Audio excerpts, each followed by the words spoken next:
She sits in a Mississippi courtroom smiling.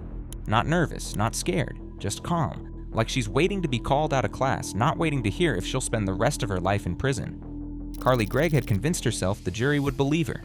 Her lawyers said she was sick, a child whose mind had slipped away.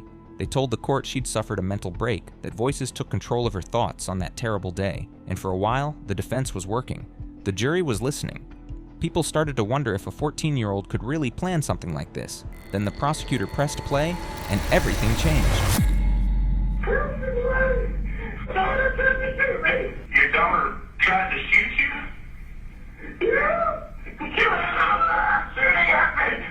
She killed her mom. When I do this, she tried to kill me. What's her name? Carly Gregg.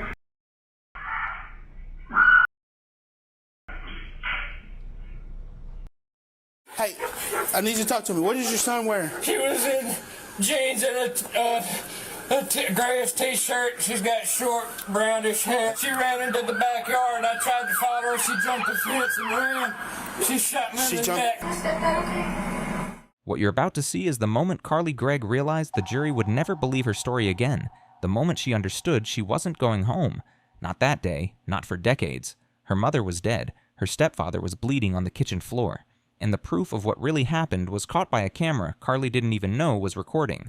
This is the chilling case of an honor student who turned a .357 Magnum into an execution weapon inside her own home. If you've never heard this story before, prepare yourself. Because what happened in Brandon, Mississippi on March 19th, 2024 will challenge everything you think you know about teenage mental health, premeditated murder, and how a simple home security camera can expose even the most carefully built lies.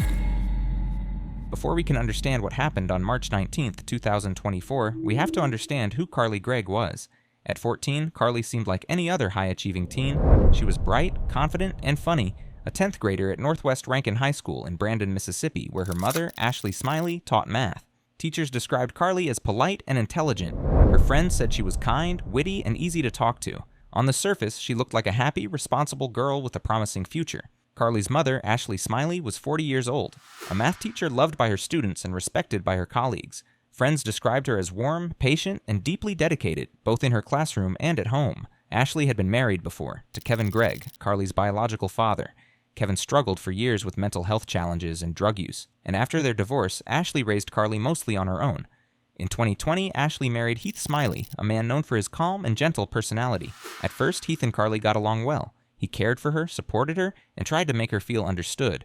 But by early 2024, things inside their home had changed. Carly seemed distant, quieter, more withdrawn, and no one could quite figure out why. From the outside, their life looked stable and loving. But beneath that image was a growing unease, one that Ashley and Heath could sense but didn't fully understand. As the months passed, small cracks began to appear. Carly started having trouble sleeping. Some days she was cheerful and engaged, other days she was silent, closed off, and anxious. At first, her parents thought it was just normal teenage behavior. But before long, things started to seem more serious. Heath later testified that he discovered Carly had been cutting herself. The cuts were hidden under her clothes, on her thighs, where no one could see. They were shallow, but deliberate. Carly was using pain to cope with emotions she couldn't express. Then more troubling signs began to emerge.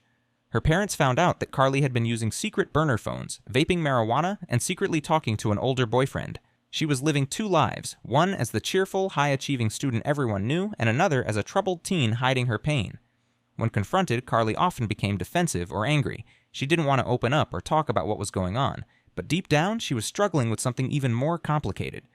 Carly's therapist later explained that she often felt responsible for her mother's happiness. She wanted to be perfect for Ashley and couldn't stand the idea of disappointing her. By December 2023, Ashley and Heath decided to get her professional help. They found her a therapist, and by January 2024, Carly was prescribed Zoloft, a medication commonly used to treat depression and anxiety in teenagers. For a short while, things seemed to calm down, but inside, Carly was starting to fall apart in ways no one could tell. She began hearing voices that weren't really there, feeling like the world around her wasn't real, and having scary thoughts she couldn't stop. She wrote about it in her journal, but kept those pages secret. On March 12, 2024, exactly 1 week before the tragedy, Carly wrote, "I think I had a psychotic break earlier. The whole ordeal is quite silly. I actually spoke with one of the voices in my head. Well, I didn't hear them until earlier today, but I only do then. My particular friend and I were practically screaming bloodthirstily and ravenously. Thank God. Physical confrontation was not possible. I sound crazy. That journal entry later became really important in court. Some people thought it showed that Carly was truly struggling with her mental health, but others believed she was writing it on purpose to make an excuse for what she was planning to do next. The next day, Carly went back to her nurse practitioner for a medication checkup. She said that the Zoloft made her feel numb and disconnected, so her prescription was switched to Lexapro, another antidepressant. That change happened just 6 days before the shooting. No one realized it at the time, but something inside Carly was spiraling beyond control. March 19, 2024 began as an ordinary Tuesday in Brandon, Mississippi. Ashley Smiley went to work at Northwest Rankin High School, where she taught and where her 14-year-old daughter, Carly Madison Gregg, was a 9th grade student. Her husband, Heath Smiley, left for work shortly after. Around mid-morning, something happened that would set the events of that afternoon in motion.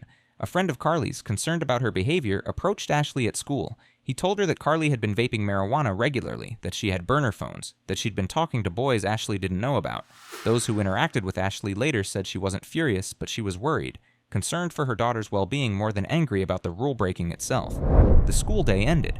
Ashley and Carly drove home together. This is where the security cameras pick up the story. At around 3:54 p.m., Ashley's car pulled into the garage. She and Carly got out, entered the house together, and brought the family's 2 dogs inside. Nothing in the footage suggested an argument or tension. The layout of the Smiley home is important to understand what happened next. The garage connects to a small laundry room which opens into the kitchen. To the right of the kitchen is Carly's bedroom. To the left, further down a hallway, is the master bedroom where Ashley and Heath sleep. Security cameras covered several areas of the house: the garage, the kitchen, the laundry room. They recorded continuously, uploading footage to the cloud in real time. Ashley heads to Carly's bedroom. This makes sense given what she'd learned at school that day. She was going to search for the vape pens and marijuana cartridges to remove them from Carly's possession. Carly takes the dogs outside to the backyard. For a few minutes, everything is quiet. Ashley is in Carly's room, searching. Carly is outside with the dogs. Then Carly comes back inside. The footage shows Carly walking slowly through the kitchen. She's not rushed or panicked. She moves with purpose, glancing toward her bedroom where she knows her mother is searching through her belongings.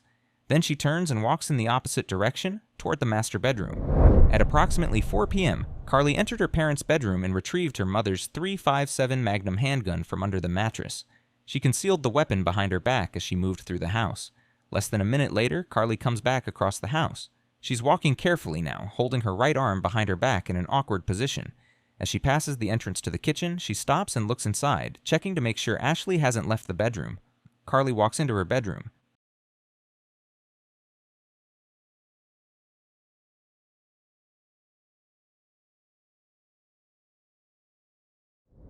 Three shots echoed through the home. Ashley was struck multiple times in the head and upper body. Though she was alive for a brief moment after the shots, the wounds proved fatal within minutes. The medical examiner would later testify about the trajectory and impact of those 3 bullets. The first shot hit Ashley in the shoulder. The second hit her in the neck.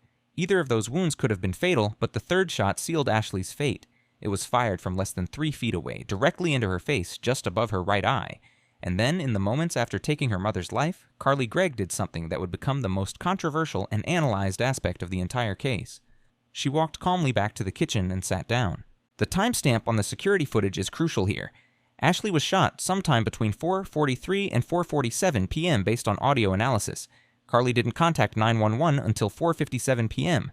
That means there were roughly 10 to 13 minutes where Carly was alone in the house with her mother's body. During those minutes, she didn't try to help her mother. She didn't call for help. Instead, what she did next would become central to the prosecution's argument that this was not a psychotic break or a moment of temporary insanity, but a calculated, deliberate act followed by attempts to cover it up and continue the violence. The kitchen camera shows Carly sitting at the counter. She's still holding the gun behind her back, out of view of the camera. She picks up her mother's iPhone from where Ashley had left it on the counter. Carly knows her mother's passcode. She unlocks the phone and opens the messaging app. She texts Heath Smiley, "When will you be home, honey?" The word choice was deliberate. Honey is what Ashley calls Heath. Carly was impersonating her mother, trying to make Heath think everything was normal at home and to convince him to come back. Heath responded that he would be leaving work soon and would probably be home in about an hour. Carly sent back a thumbs-up emoji. Then she started calling her friends. She FaceTimed multiple people in the minutes after killing her mother. She told them she'd really messed up, that she'd done something terrible. She was crying, upset, but not entirely incoherent. When one friend asked if they should call 911, Carly said, "No, don't do that. Don't call anyone." Instead, she invited a specific friend to come over. When that friend arrived, she had no idea what she was walking into. Carly opened the door and asked, "Do dead bodies make you squeamish?" Carly took her friend inside and showed her Ashley's body lying on the floor of Carly's bedroom. The friend testified that she was terrified, frozen, not knowing what to do or how to process what she was seeing. But Carly wasn't done explaining. She told her friend, "I put 3 in my mom. I've got 3 more for my stepdad. He's on his way home now." Then Carly told her friend to go hide in the backyard. When Heath got home, Carly was going to finish what she'd started. Before he arrived, Carly did something investigators would later describe as deeply disturbing. She repositioned her mother's body, folding Ashley's hands across her stomach as though laying her in a coffin. She then draped a red towel over her mother's face, covering the gunshot wound. And as the minutes passed, the kitchen camera picked up something else. Carly quietly humming and singing to herself while her mother's body lay in the next room. Heath Smiley left work around 5 p.m. He'd gotten the text from what he thought was his wife asking when he'd be home. Everything seemed normal. He had no reason to suspect anything was wrong. When Heath arrived home, he got out of his car and walked toward the door that led into the laundry room and kitchen. When Heath opened the door, Carly was already waiting for him with a gun in her hand. As soon as he stepped inside, she fired several times. One of the bullets hit Heath in the shoulder, very close to his face. Even though he was in pain, Heath reacted without thinking. Since he was much bigger and stronger, he rushed toward Carly and tried to grab the gun to stop her. During the struggle, more shots went off. Later, Heath said he wasn't sure who fired those last bullets, and all he could think about was getting the gun away from Carly. The whole time, Carly was screaming. Not saying any words, just screaming. Heath later said the sound was wild and terrifying, completely unlike anything he had ever heard from her before. He eventually wrenched the gun from her hands. The moment he did, Carly ran out the back door and down the street, with her friend chasing after her.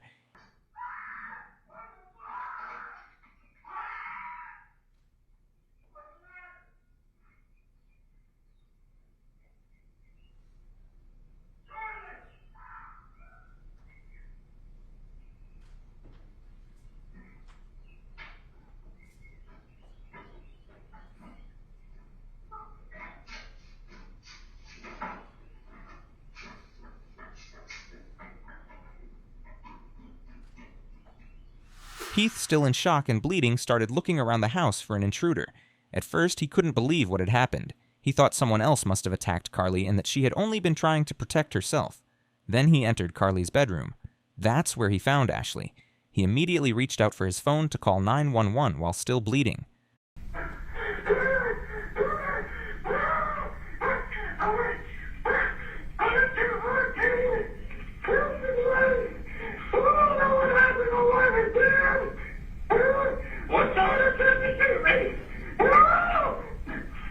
Your daughter tried to shoot you? Yeah. Shooting at me. Where is she at? She ran away. How old is she? 14. 14? Okay, ma'am, stay on the phone. Ma'am, stay on the phone with me. Just calm down. What's your name? My name is Heath Smiley. Heath Smiley? Yes, sir. Did she hit you? Yeah, I got hit in the neck a little bit. Okay, so did it graze your neck? Yes, sir. All right. And what's her name? Carly Gregg. Carly Gregg? Does she still have a gun on her? I took it from her. She ran. You took it from her and she ran? Yes, sir. She was screaming something at me I couldn't understand. I locked the door. She's outside. I don't know what's going on. Which way did she run off to?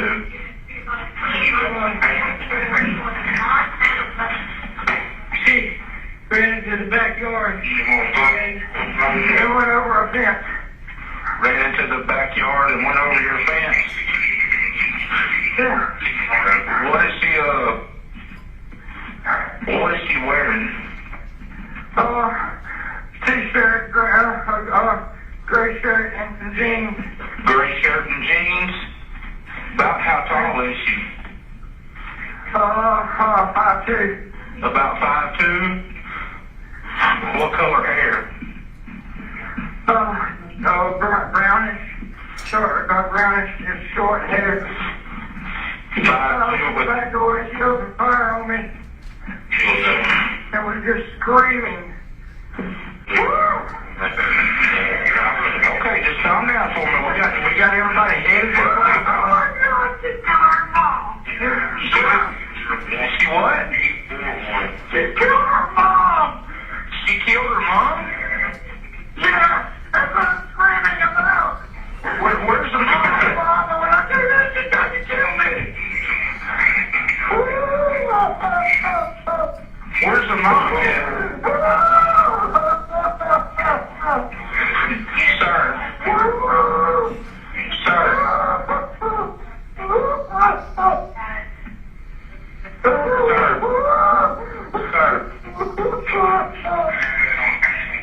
Sir.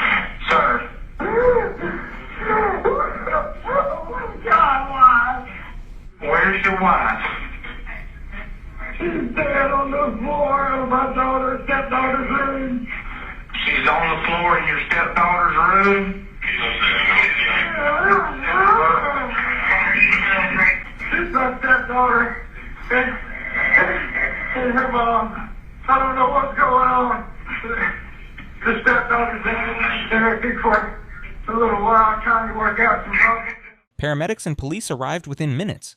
The quiet street on Ashton Way in Brandon, Mississippi was flooded with emergency vehicles. Hey, where's your son wearing? Hey, can you tell me what your son's wearing? Hey, I need you to talk to me. What is your son wearing? He was in jeans and a grayish t-shirt. She's got short brownish hair. So, jeans, a gray t-shirt, short brown hair. She ran into the backyard. I tried to follow her. She jumped the fence and ran. She shot me in the neck. Look, It's okay, I think. does she still have the gun? It's on the kitchen counter. I think there's one live round left in it. I opened the cylinder. I went in the back door and she tried to shoot me. What's her name, bud? Carly Gregg. Carly Gregg? How old is she? 14. She'll be 15 next month. Okay. While first responders treated Heath and secured the house, other officers began searching the neighborhood for Carly. She had fled on foot, jumping fences and cutting through backyards, leaving everyone uncertain about where she had gone. A deputy patrolling Farmington Boulevard, just a few streets away from the Smiley home, noticed a young girl standing near a drainage ditch. She appeared small for her age, disoriented and frightened. It was Carly. The deputy stopped his vehicle and approached her cautiously. She acknowledged being involved in the incident. Carly was handcuffed and placed in the back of the patrol car. While sitting in the police car, Carly kept asking if Heath was okay and if he would survive his injuries. The car later stopped so officers could do a gunshot residue test on her hands to find out which hand she had used to fire the gun. Is that okay? I don't know, baby. I can't talk to you about Oh, yeah, Are you okay? yeah. However, back at the house, investigators found a shocking scene. There was evidence everywhere, security footage from several cameras, text messages, phone records, and physical clues left behind. When they put it all together, it clearly showed what had happened that day. But what the investigators couldn't figure out, and what the trial would later focus on, wasn't what happened, but why it happened. Everyone knew what Carly had done. The real question was whether she acted during a mental breakdown, or if she knew exactly what she was doing. The question was why. And more importantly, whether Carly was legally responsible for her actions. Carly Madison Gregg was initially taken to a juvenile detention facility, but that didn't last long. Given the severity of the charges and the nature of the crime, prosecutors made the decision to charge her as an adult. She faced 3 charges: first-degree murder for the killing of Ashley Smiley, attempted murder for the shooting of Heath Smiley, and tampering with evidence for hiding the kitchen security camera. Under Mississippi law, first-degree murder carries only 2 possible sentences: life in prison with the possibility of parole, or life without parole. Because Carly was a juvenile, the death penalty wasn't an option. The Supreme Court had ruled years earlier that executing someone for a crime committed as a minor was unconstitutional. Being charged as an adult meant Carly would be held in an adult facility, but because she was still a minor, she had to be kept separate from adult inmates. In practice, this meant solitary confinement. For the next 6 months, from March 2024 until her trial in September, Carly Gregg spent 23 to 24 hours a day alone in a cell. She had no contact with other inmates. Limited contact with guards. Her only regular visitors were her attorneys. The isolation was extremely hard for anyone, but especially for a 14-year-old who was already struggling with mental health challenges. Her defense team argued that being kept in those conditions was making her worse, increasing her symptoms, and violating her rights as a minor. But the judge ruled that there was no alternative. Mississippi law required that juvenile offenders charged as adults be kept separate from adult populations. If that meant solitary confinement, so be it. Meanwhile, both sides were preparing for trial, and they were building completely opposite narratives of who Carly Gregg was and what happened on March 19th. The prosecution's story was simple. Carly Gregg was a teenager living a double life, using drugs, talking to boys, and hiding burner phones from her parents. When her mother found out and started searching her room, Carly made a cold, planned decision to end her mother's life. The calmness seen on the security footage showed she knew she had done something wrong. The text messages to Heath showed planning and dishonesty. The way the body was positioned showed a troubling lack of remorse. And the attempt to harm Heath showed this wasn't just a moment of losing control, but a careful plan to hurt both her parents. Yes, Carly had some mental health struggles, things like anxiety, depression, and normal teenage problems. But nothing that meant she was legally insane. She knew the difference between right and wrong. She knew that hurting someone was wrong, and the fact that she tried to hide what she did showed she understood it was against the law. The defense's narrative was completely different. Carly Gregg was a deeply mentally ill child who'd been suffering for years with conditions nobody fully understood. She had a genetic predisposition to serious psychiatric illness, inherited from her biological father, who had schizophrenia and bipolar disorder. She'd been hearing voices since she was young, possibly as early as age 9. She'd been experiencing dissociation, derealization, intrusive thoughts that terrified her. She'd been killing herself for years as a way to cope with overwhelming emotions. Then, just 6 days before the murder, her medication was changed from Zoloft to Lexapro. For someone with underlying bipolar disorder, this kind of medication switch can trigger manic episodes or worsen psychotic symptoms. By March 19th, Carly was in the midst of a full psychotic break. Under Mississippi law, to be found not guilty by reason of insanity, the defense had to prove that at the time of the crime, Carly didn't understand the nature and quality of her actions, or she didn't know that what she was doing was wrong. It's an incredibly high bar to meet. Insanity defenses succeed in less than 1% of criminal cases, but Carly's defense team believed they had the evidence to meet it. And if they succeeded, Carly wouldn't go to prison. She'd be committed to a mental health facility for treatment. Eventually, if she stabilized and was no longer considered a danger, she could potentially be released. But first, they'd have to convince a jury, and before that decision was made, the prosecution made an offer.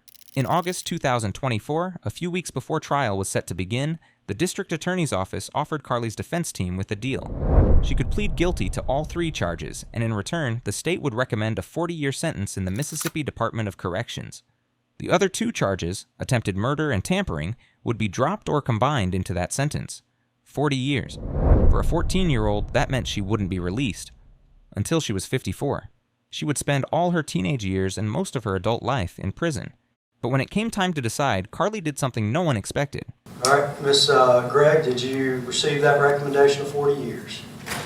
Yes, sir. And it was your choice and your choice alone to reject that recommendation? Yes, Your Honor. At just 14 years old, Carly Madison Gregg decided to take her chances with the jury instead of accepting a 40-year sentence. Her attorneys supported her choice. They believed they had a strong mental health defense, and that once the jury learned about Carly's history and heard from their expert, they would see this as the case of a troubled young girl who needed help, not someone acting out of cruelty. Carly sat at the defense table flanked by her attorneys. She looked even younger than 14. Throughout the trial, she would be seen crying frequently, covering her ears during particularly difficult testimony, appearing to be genuinely distressed by what was being shown and said. In all the time that you've known Carly, would you describe her as callous? No. Would you describe her as calculating? No, except with math. Would you describe her as diabolical? No. How would you describe Carly? She's just a sweet little girl ever since I've known her. But then Heath had to describe the worst moment of that day, finding Ashley's body in Carly's bedroom. Heath, when you saw her laying there, what's the very next thing that you did? Checked her pulse, see, and kind of moved the towel, and then called 911. And Heath, when you moved the towel, what did you see? I knew she had been shot. There was blood around, but I don't really recall exactly where, somewhere in the right side of her face. The courtroom was silent except for the sound of Carly crying at the defense table. It was a heavy, emotional moment that set the tone for what came next. As testimony continued, the focus shifted from what Carly had done to why she had done it. The heart of the trial became the question of her state of mind on the day of the killing. Both sides brought in mental health experts, each painting a vastly different picture of Carly Gregg. The prosecution called 4 specialists who had examined her after her arrest. They agreed she was a troubled teenager, battling anxiety, depression, and self-harm, but not legally insane. Their testimony emphasized intent and awareness, arguing that Carly's actions on March 19, 2024, were deliberate. She knew exactly what she was doing, and she knew it was wrong.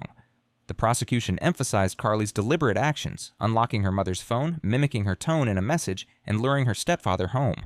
To them, these were signs of calculation, not confusion. Even her therapist, who had treated her before the murder, said she had never shown signs of psychosis, delusion, or violence.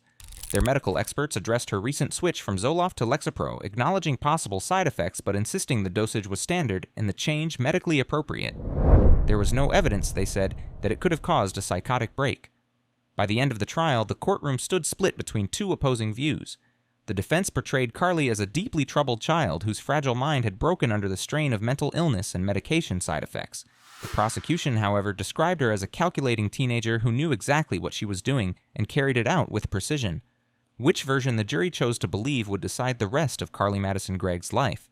When it was the defense's turn, attorney Bridget Todd spoke with emotion. She told the jury that Carly was not a cold-blooded killer, but a deeply troubled child.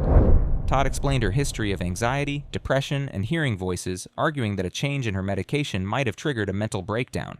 She said this tragedy destroyed 3 lives, Ashley's, Heath's, and Carly's, and that what looked like planning was actually confusion.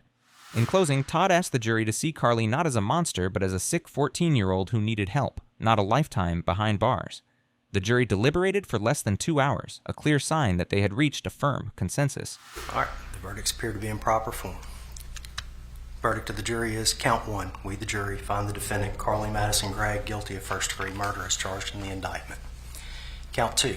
We, the jury, find the defendant, Carly Madison Gregg, guilty of attempted murder as charged in the indictment. Count 3. We, the jury, find the defendant, Carly Madison Gregg, guilty of tampering with evidence as charged in the indictment. Beginning on the first row, ma'am, is that your verdict? Sir, is that your verdict? Yes, sir. Ma'am, is that your verdict? Sir, is that your verdict? Ma'am, is that your verdict? You got to answer out loud, ma'am. I'm sorry. Yes. On the back row, sir, is that your verdict? Ma'am, is that your verdict? Ma'am, is that your verdict? Yes. Sir, is that your verdict? Ma'am, is that your verdict? Ma'am, is that your verdict? Ma'am, is that your verdict? That verdict is proper and unanimous. Here is what they concluded. The insanity defense had been fully rejected. The jury agreed with the prosecution that Carly knew exactly what she was doing. Next came the sentencing phase. Under Mississippi law, the jury had 3 options: life with the possibility of parole, life without parole, or leaving the decision to the judge. As to count 1, we, the jury, sentence the defendant, Carly Madison Gregg, to life imprisonment. As to count 2, we, the jury, sentence the defendant, Carly Madison Gregg, to life imprisonment. The verdict was life imprisonment without the possibility of parole. For the attempted murder charge, Carly received another life sentence to run concurrently. At just 15 years old, Carly Madison Gregg was sentenced to spend the rest of her life in prison. The reaction was mixed. Ashley Smiley's family felt justice had been served, while others were heartbroken that a child would spend her entire life behind bars. Carly wept quietly as deputies led her away, back to the detention center where she would remain until transferred to an adult facility. The case of Carly Gregg ended with no sense of victory, only the lasting weight of a tragedy that destroyed an entire family. Carly's father, Kevin Gregg, spoke to the media. He believed her illness was inherited and that the system failed her long before the tragedy. Carly's defense team pushed for a new trial, claiming key mental health evidence had been excluded, specifically Kevin's account of Carly's childhood hallucinations. But Judge Dewey Arthur denied the motion, ruling that even if admitted, it would not have changed the verdict. The defense has since appealed to the Mississippi Court of Appeals, though such reversals are rare. For now, Carly remains in a youth correctional facility in Pearl. When she turns 18, she will be moved to the Central Mississippi Correctional Facility, where she will spend the rest of her life. Her attorney, Bridget Todd, insists the system failed Carly, arguing that a mentally ill child should never have been tried as an adult. The prosecution, however, maintains that justice was done and that Carly planned her actions and understood what she was doing. Carly's appeal could take years, and even if granted, it would mean another trial, not freedom. For now, she remains behind bars, just 15 years old, facing a lifetime shaped by what happened when she was 14.